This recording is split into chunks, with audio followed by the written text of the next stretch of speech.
Thank you so much, Dan. And I actually have the pleasure to kick off this little fireside chat, actually without fire but plans, today at this showcase event. So welcome everyone, also from the three of us.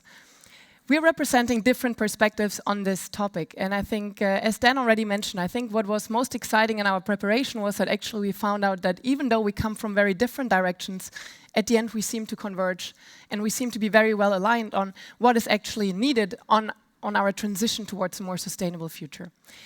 I'll start this little panel or conversation by reflecting on how the role of business is actually changing in society. And I think this is actually very remarkable, and this is something that needs to be noticed and to acknowledge. We see at the moment a very fundamental shift of businesses being mostly seen to be in the service of shareholders, to actually transcend that and say, what is the role of business when we look at the broader stakeholders that they're actually facing, that they're actually addressing. And with this respect, I think they're facing a lot of pressure, and this is something we're seeing every day at IMD as well, that we're trying to help them make sense of, and this is this notion that we see pressure now from all directions. Regulatory pressures, think about the new EU directive that is putting a lot of pressure on business, sustainability reporting. Think around customers, of course. We've for a long time talked about customers, but I think for the first time we see that this is really attitudes translating into actual purchasing behavior, putting firms under pressure. Now, very interestingly, investors, if we think about ESG, and we can think about this in good and bad ways, right? Because I think ESG is not the ultimate solution, but maybe it's a pathway that is very important to embark upon. But lastly, and this is also important, and one thing that has been neglected for quite a while, is this employee and the talent perspective. And this is something very interesting, particularly if you look around here in this room. We have a lot of millennials, we have a lot of the next gens. They're not working for a company anymore that pollutes. They're not working for a company anymore where they feel that their time doesn't have any purpose, where they cannot invest their time in a more meaningful way. So I think that businesses really realize that something is changing here, and they do for sure. And this is also reflected if you think around, businesses are not as far as Ale and the E4S team with net positive. They're talking about net zero here, so doing less harm, I think, is still the common sense here. And we see more companies that are actually committing, sometimes very ambitiously, to these net zero goals. Now, one of the biggest problems, I think personally, that we see when it comes to net zero is that we set now the goals right, we set the ambitions right. One of the problems we're seeing is that the way how to achieve this is less clear. At the moment, we still see a lot of companies relying very strongly on carbon offsetting, which I think most of us will agree is not the path to go. And many of the solutions, like the circular economy, which many of us believe is a good path towards achieving this net zero, are still somehow in their early infancies, which is interesting because the circular economy concept has been around for years, but for some reason it has not been able to fulfill its whole potential. Personally, I believe that the role of technology is incredibly important, but I'm not as well suited as Holger is to talk about the role of technology that would actually help us in kind of better and more faster transitioning towards this future. Yeah, thanks, Julia. I can only say from my own perspective that whichever company I talk to, indeed, everyone is now talking about a circular economy, but in my view, there are two problems, and one is that this discussion is relatively fresh on the executive level, and so there is, as you say, not a clear path for how to get there. So you take a PowerPoint slide, you show your typical linear, produce, use, dispose kind of linear economy, and you magically bend it into a circle. That's the level of discussions that I often see. And related to that is that often, in my view, the systems level is just missing in the discussion. So companies I'm in touch with typically consider the circular economy of their own product, or in the best case, their own industry sector. But so what is indeed needed, in my personal view, is that we need to develop a deeper understanding for how the various circular economies, so the circular physical streams of materials, energy, products, their waste, but also people, how they're actually interrelated. Yeah? And so for that, we need to map these physical streams with digital data streams, and we need to generate useful data and analyze and curate them and in real time. And in this way, arrive at information about the linear economy we live in, and generate the knowledge needed to actually convert it into a circular economy. So luckily, I think that in the last 5 to 10 years, we've seen real breakthroughs in various fields of technology, for example, computer science, edge computing, data center computing, abundant sensing, networking, and so on. And so I think that from there, it's perhaps, now finally possible to develop this data-driven perspective and create a sustainable society. Yeah, or don't you agree? Thank you, Holger. I think I agree with most of what you said, but I would like to give a counterpoint here. Technology-oriented solutions are definitely important, but I guess they are not enough to propel the transition towards a sustainable future. In fact, my concern is they might actually perpetuate and stabilize an unsustainable status quo. Why? Well, if we believe technology can fix all of our problems, we are less likely to change, right? We can just go on with business as usual. We can stick to our old routines and habits, and, well, change will not occur, at least not at the scale we need it.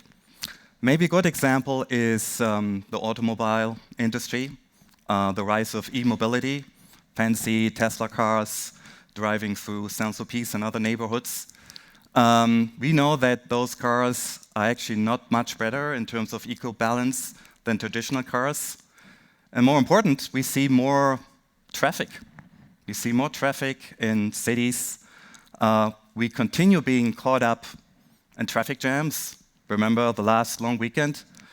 Whereas public transport is notoriously underfunded. Maybe not so much in Switzerland, but in many other countries, including Germany. Right? Think about urban planning. Today, urban planners still continue to prioritize the needs of car drivers and less the needs of pedestrians and cyclists. Talk about the war in Ukraine.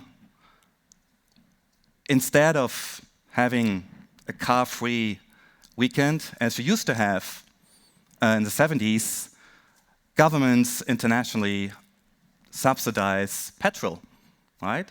And provide a discount on the bill at the petrol station. So that's maybe not very sustainable.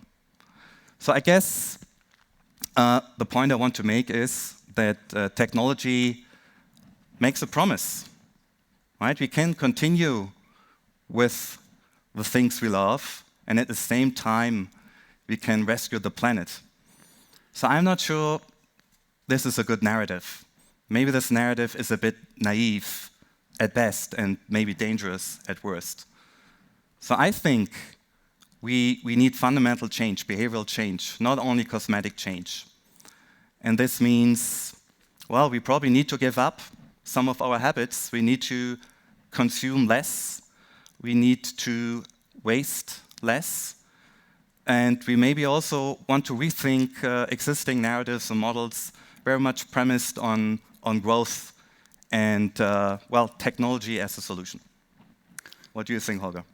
I actually agree to these points, and I specifically like your example of electrification of mobility. But I think you can actually take this argument and turn it around and see technology also, if you integrate the systems level thinking into it, as a key enabler to actually promote consumer behavior change. Yeah. So, for example, I totally agree what you said about electrification. Yeah, you cannot actually tell the consumer that electric vehicles, that's the end-all solution, then be surprised about the increasing traffic jam and just close down the cities without actually providing a new world of a transportation system integrated with other forms of transportation. Yeah, so I totally agree to that. So to me, it actually boils down to the problem that I cannot wrap my mind around myself is how do you actually, enable viable and straightforward business case development in a world where this business case actually requires at the same time macroscopic societal and economic changes. So this is not clear to me.